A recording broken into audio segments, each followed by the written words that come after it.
You could call today's weather the quiet before the storm. Come Wednesday, winds in the Denver metro could gust up to 70 miles an hour. It's the reason Christy Garcia in Lakewood is concerned about her Christmas decorations. The balloons will go down, but everything else is nailed into the ground. They fall over really easy.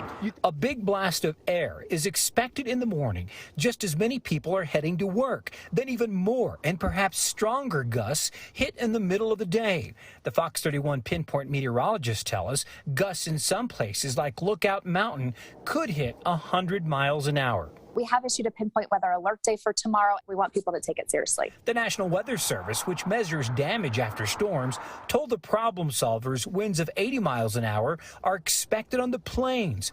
In Denver, strong winds could even make walking hazardous because of flying debris. Watch the sky, watch around you, keep an eye on things that are happening nearby. The NWS suggests homeowners secure trash cans and patio furniture, as well as Christmas decorations, and avoid parking under trees.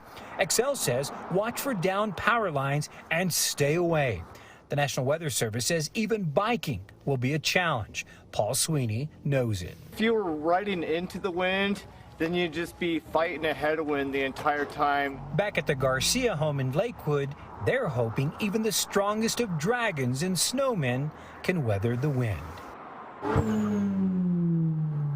And the National Weather Service is telling us that in some cases across the plains tomorrow, there could be huge dust clouds that make it difficult to drive. They're saying if the wind is blowing really strong, it could be dangerous. They're saying maybe you should just stay home until that passes. Reporting live from Lookout Mountain, Vicente Arenas, Fox 31.